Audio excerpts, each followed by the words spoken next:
بسم اللہ الرحمن الرحیم۔ پیارے بچوں، کینٹیب پبلشر کی طرف سے آپ کو خوش آمدید۔ پیارے بچوں، کلاس 5 کی اردو کی کتاب پڑھنے کے دوران آپ کے پاس کون کون سی کتابیں ہونی چاہیے؟ سب سے پہلے آپ کے پاس اردو کی کتاب ہونی چاہیے اور اس کے ساتھ آپ کے پاس ریسورس پیک، تاکہ آپ کو مشق حل کرنے میں کوئی مشکل نہ ہو، اور اس کے ساتھ ساتھ آپ کے پاس سمر پیک بھی ہونا چاہیے تاکہ آپ اردو کی کتاب کو مزید اچھی طرح سمجھ سکیں۔ آپ کو اردو کی کتاب میں خوش آمدید۔ آج ہمارا سبق نمبر 5 یعنی حکیم محمد سعید شہید رحمۃ اللہ علیہ کا تیسرا اور آخری حصہ ہے، جس میں ہم سبق پڑھیں گے۔ سبق کے آغاز سے پہلے آج کے حاصلات تعلم یعنی SLOs کو دیکھتے ہیں۔ آج کا ہمارا SLO ہے سادہ جملے میں خالی جگہ پر کر سکے۔ تو چلتے ہیں، اپنے سبق کا آغاز کرتے ہیں۔ آپ نے آج کا سبق غور سے سننا ہے، جیسے کہ پچھلے تمام اسباق آپ نے غور سے سنے، تاکہ آج کے سبق میں موجود اہم باتوں سے آپ کی نظر ضائع نہ ہو، آپ وہ تمام باتیں سیکھ لیں اور نئے یا مشکل الفاظ کے درست تلفظ اور اعراب سے بھی آپ آگاہ ہو جائیں۔ کارپوریٹ کلچر کی ایک اہم ذمہ داری سماجی، تہذیبی اور علمی سرگرمیوں کو فروغ دینا ہے۔ تو کارپوریٹ کلچر کی ذمہ داری کیا ہے؟ سماجی، تہذیبی اور علمی سرگرمیوں کو فروغ دینا ہے۔ حکیم محمد سعید نے تعلیم کے شعبے میں بہت زیادہ کام کیا ہے۔ آپ نے 7 شعبوں پر مشتمل ہمدرد یونیورسٹی قائم کی ہے۔ اس کے علاوہ آپ نے نونہالوں کے لیے ہمدرد پبلک اسکول قائم کیا ہے، یعنی بنایا ہے۔ آپ کا قائم کردہ ادارہ یعنی آپ کا بنایا ہوا ادارہ مدینۃ الحکمہ ایک انوکھی درسگاہ ہے۔ انوکھی کا مطلب ہے منفرد، یعنی اس جیسی درسگاہ کہیں اور موجود نہیں ہے اور اس کی مثال بہت کم ملتی ہے۔ اس طرح کا کوئی ادارہ ابھی تک اس ملک میں قائم نہیں ہوا۔ آپ نے اتنے بڑے پیمانے پر تعلیم کو عام کیا ہے کہ علم کی روشنی دیہاتوں یعنی گاؤں کے پسماندہ ماحول تک کو روشن کر گئی۔ پسماندہ وہ علاقہ جہاں پر ترقی نہ ہوئی ہو، ترقی پذیر علاقہ، اور پیمانے کا مطلب ہے بہت بڑے رقبے پر، یعنی بڑی تعداد میں تعلیم کو عام کیا ہے کہ علم کی روشنی دیہاتوں، یہ دیہات کی جمع ہے جس کا مطلب ہے گاؤں، یعنی آپ نے صرف علم کی روشنی شہروں ہی میں نہیں بلکہ دیہاتوں یعنی گاؤں تک پھیلا دی، اور وہ گاؤں بھی علم کی روشنی سے روشن ہو گئے۔ آپ پاکستان کی وہ واحد شخصیت تھے جنہوں نے نونہالوں کے حقوق کے لیے قومی اور عالمی سطح پر آواز بلند کی۔ اور آپ کو معلوم ہے نونہال کسے کہتے ہیں؟ نونہالوں یہ جمع ہے کس کی؟ نونہال کی، جس کا معنی ہے بچے۔ انہوں نے روس کے ایٹمی مرکز چرنوبل کے دھماکے کے نتیجے میں تابکاری سے متاثر ہونے والے روسی نونہالوں کو پاکستان بلا کر ان کا علاج کیا۔ یہ ایک بہت اہم واقعے کی طرف اشارہ ہے، اور یہ واقعہ ہے چرنوبل کے دھماکے۔ آپ کو معلوم ہے کہ روس میں چرنوبل جو ایک جگہ کا نام ہے، اور جہاں پر ایٹمی مرکز تھا، جہاں پر ایٹمی تجربات ہوتے تھے، وہاں پر ایک دن دھماکہ ہوا اور کئی لوگ اس کی وجہ سے اپنی جان سے ہاتھ دھو بیٹھے، اور کئی لوگ اس میں اس ایٹمی تابکاری سے متاثر بھی ہوئے۔ تو حکیم محمد سعید نے روسی بچوں کو پاکستان بلا کر ان کا علاج کیا، اور یہی وجہ ہے کہ روسی بچے حکیم محمد سعید کا نام بہت احترام یعنی ادب سے لیتے ہیں۔ آپ بچوں سے پیار کرتے تھے۔ آپ کا کہنا تھا کہ بچوں کو عظیم بنا دو پاکستان خود بخود بڑا بن جائے گا. یعنی حکیم محمد سعید کے مطابق اگر کسی ملک کو عظیم بنانا ہے تو اس کا آسان سا طریقہ یہ ہے کہ اس ملک کے بچوں کو آپ عظیم بنا دیں تربیت کے ذریعے، تو وہ ملک خود بخود عظیم بن جائے گا. اور کیا فرمایا؟ حکیم محمد سعید نے فرمایا تھا دنیا میں بڑے لوگ گزرے ہیں جن میں بہت سو کے نام بھی ہمیں یاد نہیں. نام صرف اچھے کام کرنے والوں کے باقی رہ جاتے ہیں. اور اچھا کام کون سا ہے؟ اچھا کام وہ ہے جو دوسروں کو فائدہ پہنچائے اور فائدہ پہنچانے والوں کو بھلایا نہ جا سکے. تو آپ نے دیکھا کہ آخر میں حکیم محمد سعید نے کتنی پیاری اور خوبصورت بات آپ کے سامنے رکھی. اور وہ کیا؟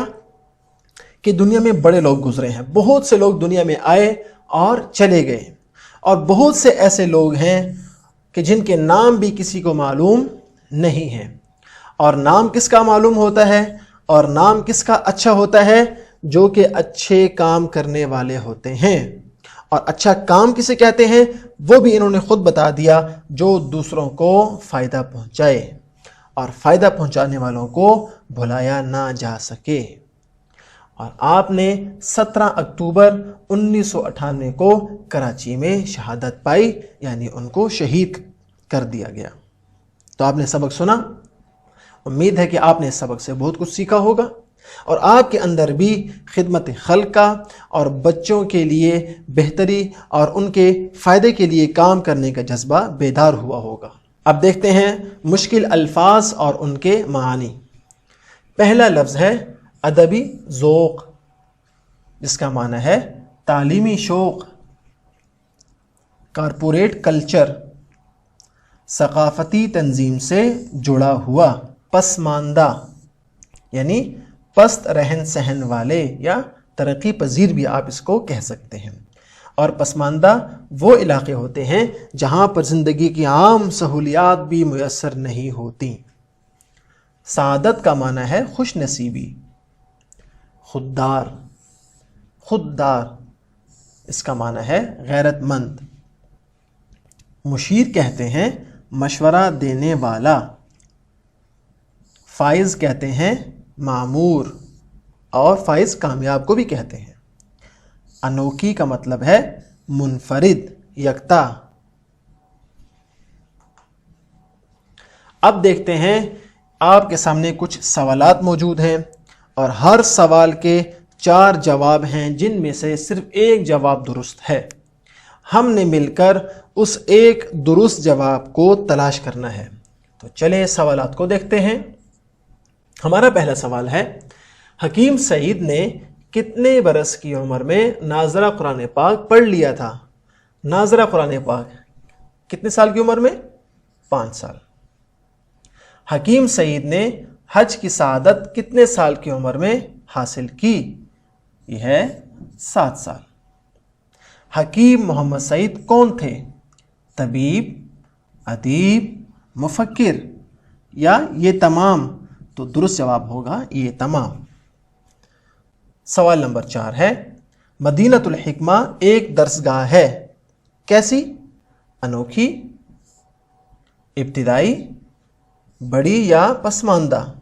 جی ہاں، اس کا درست جواب ہے انوکھی. سوال نمبر 5 ہے حکیم محمد سعید نے 9 نہالوں کے لیے کون سا اسکول قائم کیا؟ ابھی ہم نے پڑھا تھا مدینۃ الحکمہ. اور آخری سوال ہے نونہال کا مطلب ہے بچے، بڑے، عورتیں یا بوڑھے؟ بالکل درست بتایا آپ نے، یہ ہے بچے. تو آپ نے یہ تمام سوالات دیکھنے ہیں اور ہم نے جو جواب منتخب کیے ہیں آپ نے ان کو دوبارہ سبق سے ملا کر دیکھنا ہے کہ آیا ہم نے یہ تمام سوالات ٹھیک حل کیے ہیں یا ہم نے جان بوجھ کر اس میں کچھ سوالات کے جوابات غلط لکھے ہیں. یہ باتیں آپ نے اپنے سبق کو دیکھنا ہے اور ان سوالات کو آپ نے خود حل کرنا ہے. اب چلتے ہیں آپ کے گھر کے کام کی طرف. جو کہ بہت آسان ہے، یعنی ان سوالات کے مختصر جوابات لکھیں۔ ہمارا پہلا سوال ہے حکیم محمد سعید کب اور کہاں پیدا ہوئے؟ دوسرا سوال ہے کارپوریٹ کلچر کیا ہے؟ ہمارا سوال نمبر 3 ہے روسی بچے حکیم محمد سعید کا نام احترام سے کیوں لیتے ہیں؟ آپ کو میں نے ایک واقعہ بتایا تھا، اس واقعے کے بعد حکیم محمد سعید نے کیا کیا تھا جس کی وجہ سے روسی بچے آج بھی ان کا نام احترام سے لیتے ہیں۔ مدینہ الحکمہ کسے کہتے ہیں؟ اور آخری سوال ہے حکیم محمد سعید کتنے عرصے گورنر سندھ اور صدر پاکستان کے طبی مشیر رہے ہیں؟ یہ بھی ہم نے اپنے سبق کے پہلے حصے میں پڑھا تھا۔ یہ تمام سوالات آپ نے حل کرنے ہیں اور اگلے سبق سے پہلے لکھ کر لانے ہیں۔ اب چلتے ہیں سمر پیک کی طرف۔ آپ کے سمر پیک میں واحد اور جمع کے بارے میں ایک نہایت آسان سا سوال دیا گیا ہے، اور وہ سوال کیا ہے؟ آپ نے واحد سے جمع بنانی ہے، لیکن اس سے پہلے واحد سے جمع میں تبدیلی کا اصول بھی سیکھنا ہے کہ بعض الفاظ ایسے ہوتے ہیں جو اگر واحد ہوں تو ان کے آخر میں یہ والی ہے موجود ہوتی ہے جس کو کہتے ہیں گول ہے، اور اگر اس سے ہم نے جمع بنانا ہو تو اس کا طریقہ نہایت آسان ہے۔ آپ نے گول ہے کو ختم کر کے یہاں پر بڑی یہ ڈال دینی ہے تو یہ خود بخود واحد سے جمع میں تبدیل ہو جائے گا۔ جیسے میں کچھ الفاظ آپ کے سامنے کر دوں گا، باقی الفاظ آپ نے خود کرنے ہیں۔ پہلا لفظ ہے اشارہ۔ اب ہم نے کیا کرنا ہے؟ ہم نے اس کے آخر سے ہے کو ہٹا کر بڑی یہ ڈال دینا ہے تو یہ ہو جائے گا اشارے۔ اسی طرح ذرہ، اس سے بن جائے گا ذرے، بالکل ٹھیک۔ جذبہ، اس سے بن جائے گا جذبے۔ صدقہ، اس سے بن جائے گا صدقے۔ تو اسی طرح آپ نے ان تمام الفاظ کے آخر سے ہے کو ہٹا کر بڑی یہ لکھ دینی ہے اور یہ آپ کا سوال خود بخود حل ہوتا چلا جائے گا۔ اور سمر پیک میں آپ کے کرنے کا کام کیا ہے؟ آپ کے گھر کا کام کیا ہے؟ آپ نے ان سادہ جملوں میں خالی جگہ پر کرنی ہے۔ سورج ڈیش سے نکلتا ہے، نیکی کر ڈیش میں ڈال، علامہ اقبال کا مزار کہاں پر ہے؟ چڑیاں ڈیش کر رہی ہیں، چڑیاں ڈیش رہی تھیں، پاکستان کا دارالحکومت ڈیش ہے، اور نمبر 6 اردو پاکستان کی قومی زبان ہے۔ یہ میں آپ کو بتا دیتا ہوں، باقی سوالات آپ نے بچوں خود حل کرنے ہیں اپنے سمر پیک میں۔ تو یہ تھا ہمارا آج کا سبق، امید ہے آپ کو سمجھ میں آیا ہوگا۔ آپ نے سوالات بھی سنے ہوں گے، آپ نے سبق بھی غور سے سنا ہوگا، اور آپ اپنے گھر کے کام کے لیے بالکل تیار ہیں۔ اگلے سبق میں پھر ملاقات ہوگی۔ اللہ حافظ۔